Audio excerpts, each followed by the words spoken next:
அஸ்ஸலாமு அலைக்கும் வரஹ்மத்துல்லாஹி தஆலா வபரகாத்துஹு. கண்ணியத்திற்குரிய இஸ்லாமிய சொந்தங்களே,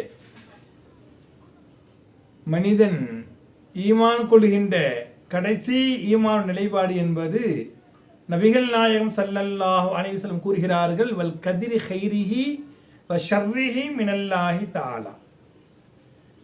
உலகத்தில் நடைபெறுகின்ற எல்லா நன்மைகளும் தீமைகளும் அல்லாஹுடைய விதிகள் என்பதாக முழுமையாக ஈமான் கொள்ள வேண்டும் என்பதை நபிகளார் நமக்கு சொல்கிறார்கள். இப்போ கலாக்கதிர்னா என்னங்க? கலாக்கதிர் என்று சொன்னால் மனிதனுக்கு நிர்ணயிக்கப்பட்ட விதிகள், அல்லாஹ்வினால் எழுதப்பட்ட தக்தீர் விதிகள் என்பதாக ஹதீஸில் எழுதுகிறார்கள்.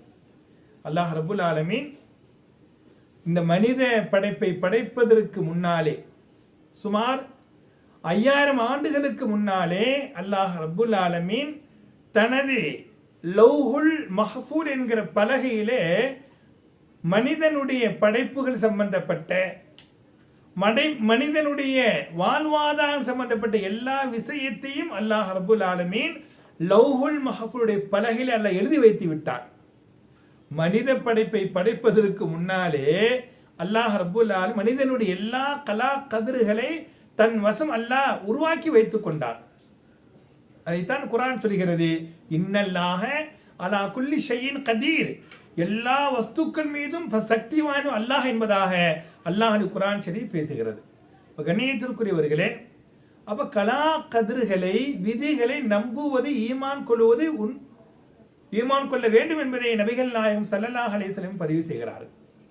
இப்போ ஹதீஸில் வருகிறது, ஒரு பெண்ணுடைய தாயுடைய கருவறையிலே குழந்தை உருவாக்கம் செய்வதற்கு முன்னாலே ஆணுடைய அந்த இந்திரிய துளி விழுந்ததற்கு பிறகு அல்லாஹ் அவர்களோடு ஒரு மலக்கை அந்த கருவறைக்குள்ளே அல்லாஹ் அனுப்பி வைக்கிறார்.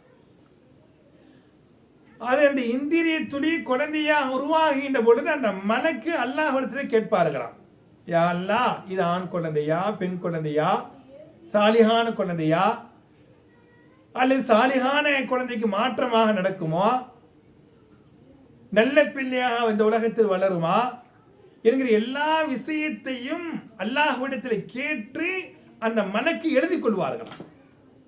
எழுதியதற்கு பிறகு அந்த மலக்கு அந்த குழந்தைகளை ஒவ்வொரு ஸ்டேஜில் ஒவ்வொரு 40 நாட்களுக்கு பிறகு இரத்த கட்டியாக மாறுகிறது, அடுத்து சதை கட்டியாக மாறுகிறது, அதற்கு அடுத்து எலும்பு துண்டாக மாறி எல்லாம் மாறியதற்கு பிறகு அந்த குழந்தையுடைய அந்த கலா கதிர்களை அல்லாஹுடைய அனுமதி பெற்று அந்த மலக்கு எழுதுவதாக நபிகள் நாயகம் ஸல்லல்லாஹு அலைஹி வஸல்லம் பதிவு செய்கிறார். அதன் பிரகாரம் தான் அது ஆணாக இருந்தாலும் சரி பெண்ணாக இருந்தாலும் சரி அந்த குழந்தைகள் அல்லாஹுடைய கலா கதிரின் பிரகாரம் இந்த உலகத்தில் எந்த உலகத்தில் எப்படி வாழ்வான், எந்த முறையில் வாழ்வான், யாரை திருமணம் முடிப்பான், எத்தனை குழந்தைகளை ஈண்டெடுப்பான், யார் யாரை சந்திப்பான், எந்த இடத்தில் பிறப்பான், எந்த இடத்தில் இறப்பான் என்கிற எல்லா செய்திகளை அல்லாஹ் தான் கலா கதிர் எழுதுவதாக நபிகள் நாயகம் ஸல்லல்லாஹு அலைஹி கூறுகிறார்கள்.